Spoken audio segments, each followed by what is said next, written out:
और तेजस्वी जी उम्र कच्चा हैं लेकिन अपने वचन के पक्का हैं। मुजफ्फरपुर शेल्टर होम कांड हुए जो तोंद वाला, मोछ वाला, किन किन शब्दों से अलंकृत किया गया था और बिहार सरकार के मंत्री को इस्तीफा तक देना पड़ा था।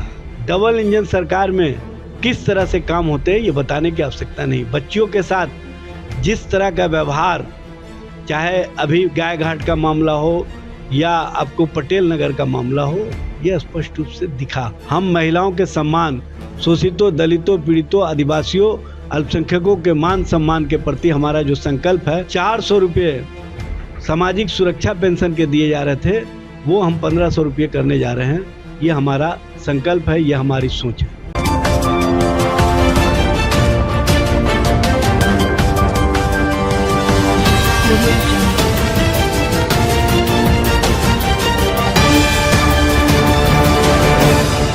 नमस्कार, आप देख रहे BMW न्यूज बिहार। आपके साथ मैं हूं रिया सुमन। देखिए, राजद की कल समीक्षा बैठक थी जिसको लेकर लगातार आरोप लग रहा है, एनडीए गठबंधन लगा रही है कि तेजस्वी जी का स्क्रू ढीला हो गया है, इसीलिए लगातार वो बैठक कर रहे हैं। तो कभी वो 3 योजना का नाम दे रहे हैं महिलाओं को आकर्षित करने के लिए, क्योंकि महिलाएं तो उनके साथ हैं नहीं। इसी बीच हमारे साथ बातचीत करने के लिए राजद प्रवक्ता एजाज अहमद है। क्या वाकई महिला आपके साथ नहीं है, इसीलिए आपने पोस्टर वार किया? देखिए, महिला के सम्मान के लिए, महिलाओं को आर्थिक न्याय देने के लिए, महिलाओं के प्रति जो हमारी सोच है, वो सत्ता में भी जब हम थे तब भी हमने वो काम किया। चाहे जीविका दीदी का मानदेय बढ़ाने का मामला हो, चाहे आंगनबाड़ी सेविका का मामला हो, चाहे आशा कार्यकर्ता के मानदेय बढ़ाने का मामला हो, तेजस्वी जी ने उनके मानदेय को बढ़ाने का काम किया। और महागठबंधन सरकार के समय जो मानदेय बढ़ाए गए, अब तक उसके बाद कभी भी उनके साथ न्याय नहीं हुआ है। वो लोग हमेशा आंदोलन करती हैं, हमेशा सड़कों पर रहती हैं, हमेशा अपने न्याय की गुहार लगाती हैं, लेकिन डबल इंजन सरकार में उनकी गुहार, उनकी आवाज़ सुनी नहीं जाती है। लेकिन उनके प्रति किस तरह का व्यवहार होता है ये सब लोगों ने देखा है। लेकिन नेता प्रतिपक्ष तेजस्वी जी हमेशा माँ बहनों के सम्मान के लिए, माँ बहनों को न्याय देने के लिए, उनके साथ जो आर्थिक न्याय की परिकल्पना किसी ने अगर सोचा भी होगा तो वो अमल में नहीं लाया। जबकि तेजस्वी जी ने, याद होगा आपको कि जब लोकसभा का चुनाव हो रहा था तो उन्होंने कहा था उस समय भी कि रक्षाबंधन के दिन से हम सभी बहनों के गिफ्ट के लिए 1000 रुपया महीना देने का काम करेंगे। और तेजस्वी जी को जब लगा कि इस महंगाई के दौर में जिस तरह से महिलाओं को कहीं ना कहीं आंखों में आंसू लेकर के अपने परिवार और पारिवारिक स्थिति का चिंता करना पड़ता है, उस चिंता से थोड़ा तो मुक्ति मिले, तो उन्होंने उस 1000 की राशि को बढ़ा करके 2500 करने का काम किया। और माई बहन मान सम्मान योजना, हमारा माँ बहनों के प्रति जो संकल्प है, जो सोच है, वो हमेशा हम सरजमीन पर उतारने का काम किए हैं।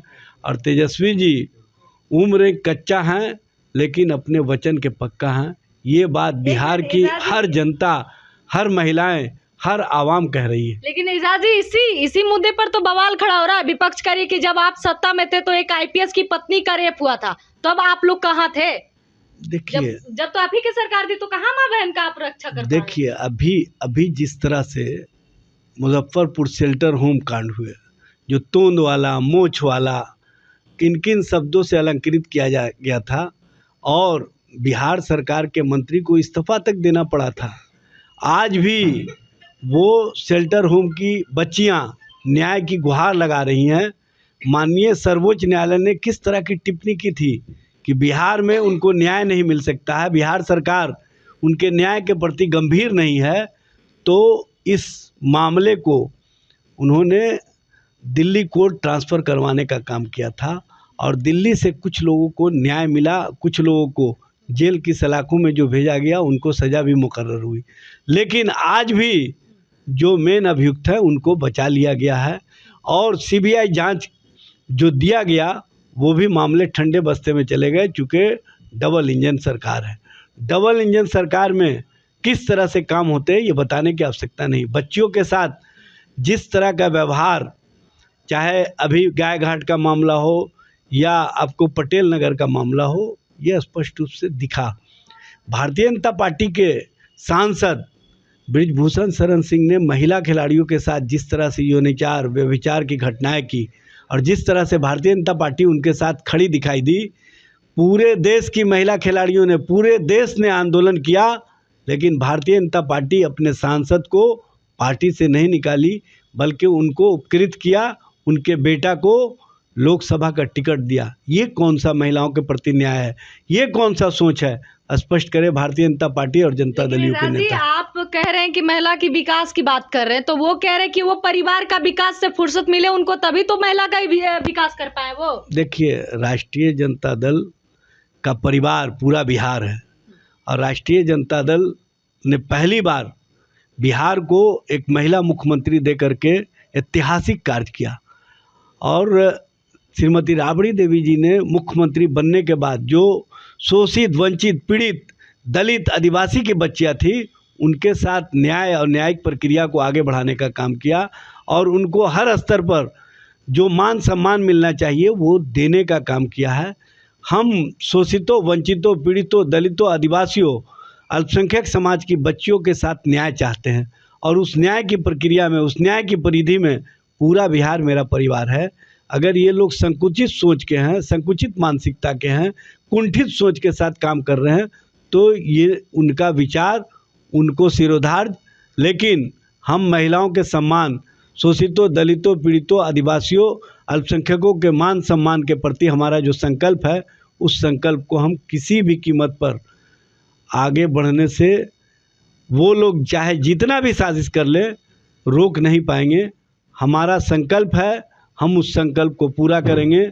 और आपको मैं एक बात और बता देना चाहता हूँ, जो 400 रुपये सामाजिक सुरक्षा पेंशन के दिए जा रहे थे, वो हम 1500 रुपये करने जा रहे हैं। ये हमारा संकल्प है, ये हमारी सोच है। चलिए, ये थे हमारे साथ एजाज अहमद, जिन्होंने साफ तरीके से कहा कि भारतीय जनता पार्टी महिलाओं के विकास में बाधा जो बन रहे हैं, लेकिन इंडी गठबंधन वो बाधा नहीं आने देगी, विकास के मुद्दे की राह पे है। और तेजस्वी जी ने 3 योजनाओं का जो नाम लिया है, जिसको लेकर उन्होंने कहा कि हमारी सत्ता सरकार आएगी तो ये 3 योजनाओं को धरातल पर लाएंगे, महिलाओं के विकास में काम करेंगे। अब देखना ये होगा कि बिहार विधानसभा का चुनाव के बाद क्या योजना लागू होता है, क्या सीएम बनते हैं तेजस्वी प्रसाद यादव। फिलहाल आपकी क्या प्रतिक्रिया है, कमेंट बॉक्स में जरूर बताएं। बहुत बहुत धन्यवाद। तमसो ज्योतिर्गमय गुरुकुल शिक्षा मंदिर संस्थान के साथ बनाए अपना भविष्य। रेगुलर और प्रोफेशनल कोर्सेज, सेकेंडरी और senior secondary courses, law, teachers training courses, pharmacy and nursing के साथ पैरामेडिकल में डायरेक्ट एडमिशन पाए। वेबसाइट विजिट करें या दिए गए नंबर पर कॉल करें। हमारा पता है गुरुकुल शिक्षा मंदिर संस्थान, कल्याण चौक, DS कॉलेज रोड, कटिहार। हमारा वीडियो अगर आपको अच्छा लगा हो तो आप हमारे वीडियो को लाइक करें, शेयर करें और हमारे चैनल को सब्सक्राइब जरूर करें।